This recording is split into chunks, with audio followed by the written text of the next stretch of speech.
to talk to you today about this beautiful piece called Starlight by Edward MacDowell, and it's one that I really love, and I hope that you'll come to love it too.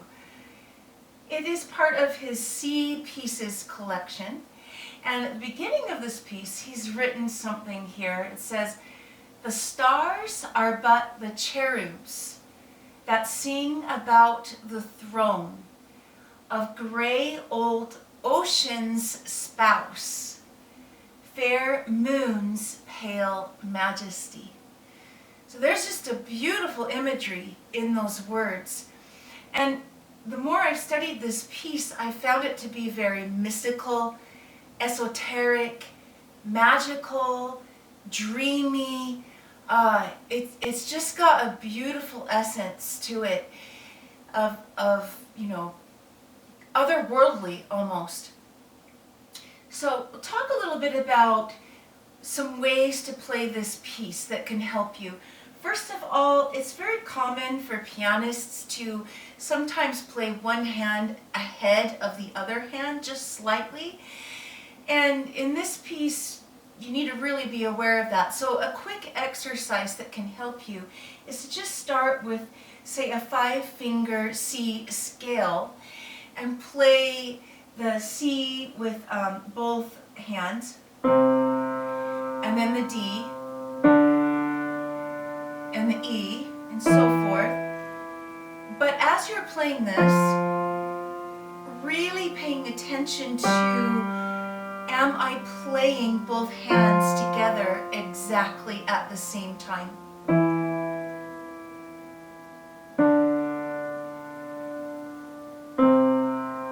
And sometimes if you listen really carefully, you'll notice that one hand might be just a little bit ahead of the other. And so that's a great exercise, I think, for developing the smoothness of tone that we want in this particular piece. In the beginning, in measure 1, we have this descending melody line in the right hand, starting on an E.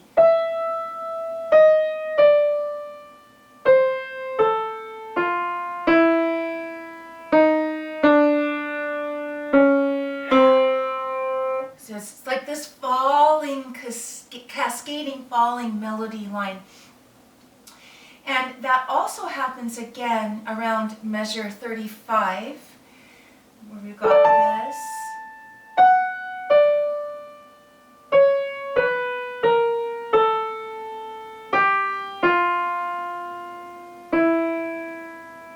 When I hear that, I think of falling stars, right?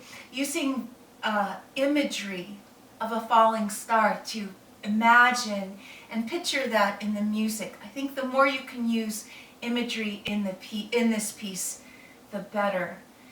Another really important tip that I could give you is to watch the pedaling, and that is to just make sure that the pedal doesn't get clipped so that all the notes are sounding equally.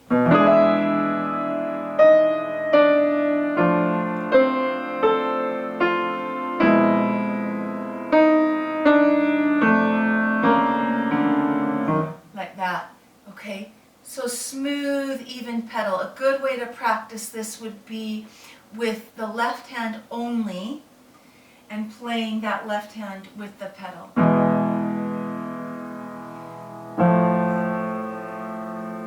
And so forth. This piece, it's important that it continues to move energetically, even when you're not playing any note at the moment, but you may be holding and sustaining some notes. So, for example, at measure 17, we have that happening.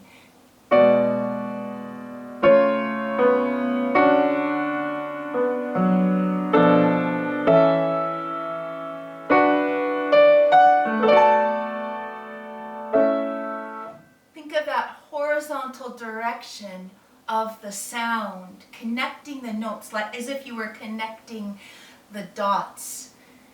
And so that there's not a, sometimes we play a note and if we have to hold it, we kind of energetically disconnect from it, that's not going to work in this piece. Stay connected to the notes even when there's nothing quite happening in that moment and you're just holding them.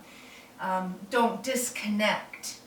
Okay, that's a really important tool, I think, for helping with this piece.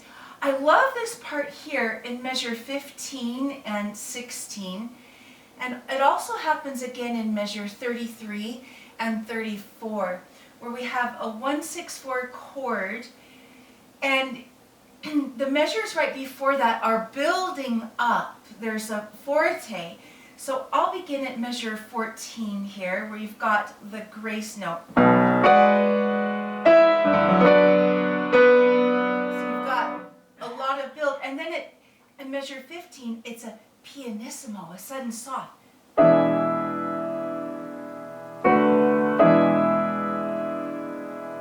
It's like a surprise there. Like, oh, what's happening?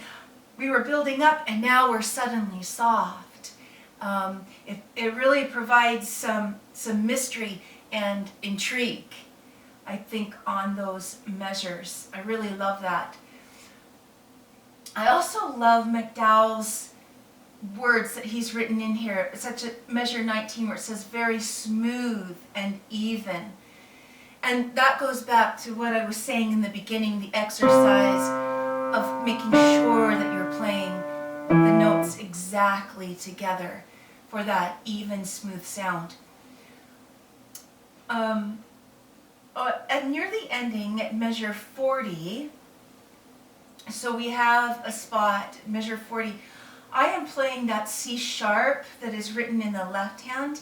I'm playing it in my right hand, because to try to stretch the A to the C sharp is quite a distance. So, and then again at measure 41, I play the D also in the right hand. And again at measure 42, play the C sharp in the right hand as well. Okay, just an easier way to be able to play and articulate all of those notes.